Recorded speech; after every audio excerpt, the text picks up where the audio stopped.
Ma niche est saturée, j'ai trop de concurrents, l'e-commerce ça ne marche que pour les vendeurs de rêves ou les formateurs. On entend ici et là ce genre de réflexion de temps à autre et dans cette vidéo, on va voir pourquoi ce genre de réflexions sont justement des excuses bidons. Allez, c'est parti!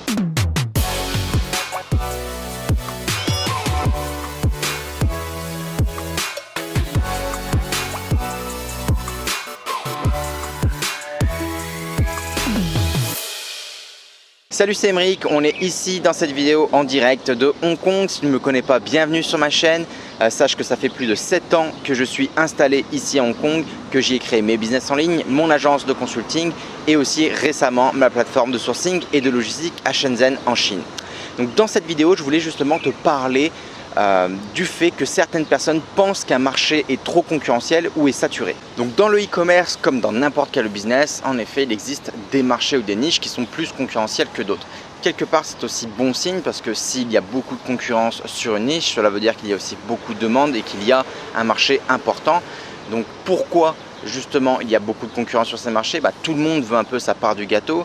On réussit, on va dire, plus facilement à faire des gros chiffres lorsqu'on est sur un marché justement grand public, comme par exemple sur tout ce qui est, je sais pas moi, vêtements de sport, les produits pour les animaux, ce genre de choses, que lorsqu'on est dans un produit hyper niché, comme par exemple la pêche à la mouche ou je sais pas moi, le cricket, ou voilà des sports comme ça qui sont un petit peu marginaux. Donc premièrement, il faut savoir que un marché concurrentiel ou soi-disant saturé comme personne le dise, c'est aussi signe de bonne opportunité. Deuxièmement, il faut savoir que le concept de niche saturée ou de saturation de niche, quelque part pour moi c'est un mythe. Pourquoi? Parce qu'on voit assez régulièrement des success stories d'entreprises qui réussissent justement à se faire une place sur des marchés hyper concurrentiels. Je pense notamment au marché du sport avec Under Armour qui a fait une percée fulgurante sur ces dernières années. Il y a Gymshark aussi ou d'autres sociétés comme ça, on va dire d'autres marques dans le sport qui ont réussi à se faire une place dans le marché du sport, malgré que le marché soit dominé par Nike, Adidas, Reebok et Puma par exemple. Tout le monde pourrait penser que voilà, c'est un marché trop concurrentiel et qu'il n'y a pas de place pour justement réussir sur ce marché. Au contraire, il existe encore des opportunités, encore des solutions pour y arriver. Il suffit tout simplement d'innover et d'avoir un concept original. Donc comme je te le disais avant, pour moi il n'y a pas de niche saturée, il y a des niches qui sont plus concurrentielles et donc plus difficiles à pénétrer que d'autres. Par contre, ce qui peut être saturé, c'est les éléments suivants. Premièrement, ça peut être tes créatifs, c'est-à-dire les visuels que tu utilises sur ton site, sur la publicité Facebook, YouTube, etc. etc. Aujourd'hui, ce qui se passe, c'est que avec la popularité du dropshipping, énormément d'acteurs sur le marché utilisent exactement les mêmes visuels, les mêmes photographies, les mêmes vidéos pour justement essayer de pénétrer un marché. Or bien sûr c'est une grosse erreur. Pourquoi? Parce qu'à un moment donné aussi le client n'est pas dupe, il voit que toutes les sociétés proposent le même produit avec les mêmes vidéos, etc. Et forcément ça va s'en finir à quoi? Ça va s'en finir à quelle est la société qui a le pouvoir d'acquérir un client, on va dire au coût le plus élevé, parce que cette entreprise là, ça veut dire que forcément elle a des finances plus solides, donc des reins plus solides. Elle va pouvoir justement se permettre de dépenser plus d'argent pour acquérir un client que des nouveaux entrants sur le marché. Donc la première grosse différence pour moi, c'est sur justement les créatifs et les visuels. Pour réussir sur un marché, il faut savoir se différencier en termes de publicité, de visuel et de communication. Ça, c'est le premier élément. Le deuxième élément, c'est tout simplement ta stratégie globale ou ta stratégie marketing. La plupart des personnes qui se lancent dans le e-commerce aujourd'hui se dirigent vers deux leviers d'acquisition principaux qui sont la publicité Facebook et le marketing d'influence. Donc certes, ces deux leviers d'acquisition fonctionnent très bien et peuvent apporter des résultats qui sont, on va dire, très rapides, presque instantanés si on a une bonne stratégie et qu'on utilise les bonnes méthodes. Par contre, il faut savoir aussi que, étant donné que ces stratégies d'acquisition de trafic sont aussi les plus faciles à aborder pour le commun des mortels, donc n'importe qui crée un site aujourd'hui peut commencer à faire de la pub sur Facebook, sur Instagram ou à faire des partenariats de marketing d'influence, c'est beaucoup plus concurrentiel aussi. Et donc il va falloir soit se différencier de par la nature du produit, par la communication, les visuels, etc. Donc ça revient au point numéro 1. Ou si ce n'est pas le cas, il va falloir justement adopter une stratégie un peu différente. Donc la publicité Facebook et le marketing d'influence, certes c'est bien, c'est efficace, ça fonctionne, mais il y a aussi deux stratégies.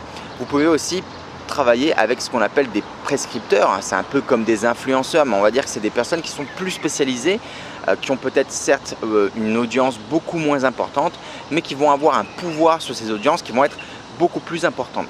Donc ça peut être par exemple des dentistes, ça peut être des professeurs, ça peut être des spécialistes dans un domaine spécifique, comme par exemple, je ne sais pas moi, des techniciens dans le sport ou dans différents domaines. Donc ces personnes-là, si vous arrivez justement à en faire vos partenaires, à les convaincre de travailler avec votre marque et que ces personnes vont recommander systématiquement vos produits à leurs clients, ça peut avoir un effet vraiment très intéressant et ça peut vous permettre aussi de générer des ventes. Pourquoi? Parce qu'en général, si voilà, vous avez un problème dentaire et que votre dentiste vous dit il faut que tu utilises ce dentifrice pour soigner ton problème dentaire, forcément que ce que vous allez faire, vous allez écouter le dentiste. Donc c'est un petit peu comme ça que ça fonctionne avec les prescripteurs. L'autre angle d'attaque, ça peut être tout simplement aussi de travailler avec des blogueurs, de faire du référencement naturel, d'essayer de maximiser sur tout ce qui est, je sais pas moi, par exemple, participer à des salons, à des foires, etc. si vous avez le budget et le temps, parce que ça aussi, ça peut prendre beaucoup d'énergie. Mais ce genre de foires et de salons aussi, ça peut être intéressant. Pourquoi? Parce que vous savez que si demain, voilà, vous êtes par exemple sur tout ce qui est objet de décoration et que vous allez faire un salon de la décoration, de la maison de la décoration, forcément les gens qui vont venir à ce salon sont des clients potentiels. Ça peut aussi vous permettre, pourquoi pas, de trouver des distributeurs, de trouver d'autres personnes qui peuvent être intéressées par vos produits.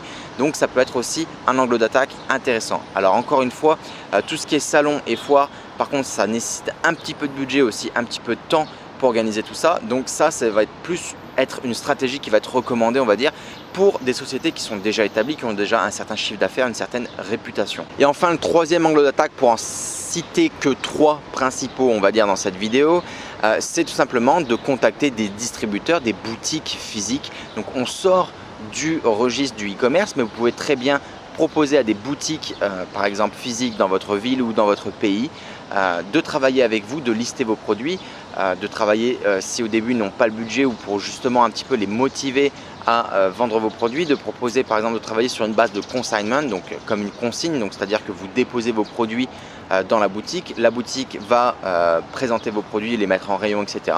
et elle vous paye uniquement lorsque vous réalisez une vente. Donc ça, c'est une pratique qui se fait par exemple beaucoup ici à Hong Kong sur des marchés qui sont hyper concurrentiels. Ça peut être aussi une bonne solution pour pénétrer un marché ou pour du moins vous faire lister auprès de certaines boutiques qui peuvent aussi vous permettre derrière de communiquer en disant voilà, nos produits sont vendus sur la boutique Intel, donc voilà, ce qui est gage aussi et preuve que nos produits sont sérieux et que nous sommes une marque sérieuse, etc., etc. Donc vous voyez après, en fait, toute cette stratégie, vous pouvez, tous ces différents éléments, vous pouvez vous en servir dans votre stratégie globale pour communiquer auprès de différents clients et de différentes cibles. Donc c'est là aussi que c'est l'intérêt, on va dire, dans le e-commerce. Il n'y a pas uniquement un angle d'attaque qui est la publicité Facebook, la publicité Google ou le marketing d'influence. Il y a d'autres stratégies aussi qui existent, qui certes nécessitent un petit peu plus de temps et d'énergie, qui vont être, on va dire, plus adaptées à des boutiques qui sont par exemple en création de marque ou qui ont du stock ou des business qui sont déjà établis. Donc voilà pour les solutions pour justement pénétrer sur un marché concurrentiel. Petit bonus aussi pendant que j'y pense, une autre manière aussi de te différencier de tes concurrents dans la manière de vendre tes produits cette fois-ci, c'est de créer de la valeur ajoutée autour de ton produit. Donc tu peux par exemple créer un espèce de guide d'utilisation pour apprendre à tes clients à utiliser tes produits. Ça peut être aussi par exemple de créer des petites formations vidéo.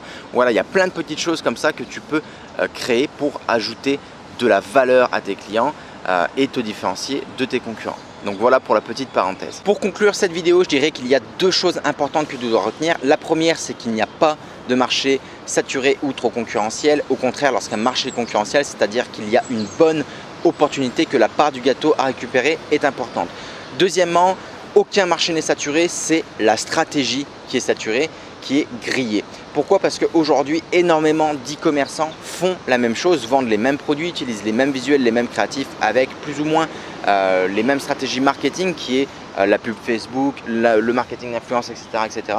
Et aujourd'hui, justement, réussir en ayant des stratégies qui sont similaires à tout le monde et qui n'innovent pas au final, c'est beaucoup plus difficile que lorsqu'on essaie justement de créer un business, pour moi, sur le moyen et sur le long terme, à savoir miser sur par exemple le SEO, essayer de trouver des partenaires, des prescripteurs dans son marché, etc., etc. Donc pour ça, il faut justement se former, il faut miser sur le long terme et il ne faut pas croire que le e-commerce ou le dropshipping de manière générale, c'est des business qui vont vous permettre de devenir riche du jour au lendemain. Voilà tout donc pour cette petite vidéo. Si tu souhaites te former au métier de e-commerçant, il faut savoir que j'ai des formations qui sont à disposition. J'ai mis les liens dans la description. Si tu souhaites aussi te former gratuitement au métier de e-commerçant et aux fondements, on va dire, importants dans le e-commerce, j'ai créé une formation entièrement gratuite. Le lien d'inscription est dans la description. On se retrouve de l'autre côté et je te dis à très bientôt pour une prochaine vidéo. Si tu n'es pas abonné, n'oublie pas de le faire. Et encore une fois, merci d'avoir suivi cette vidéo jusqu'à la fin. À très bientôt. Ciao, ciao.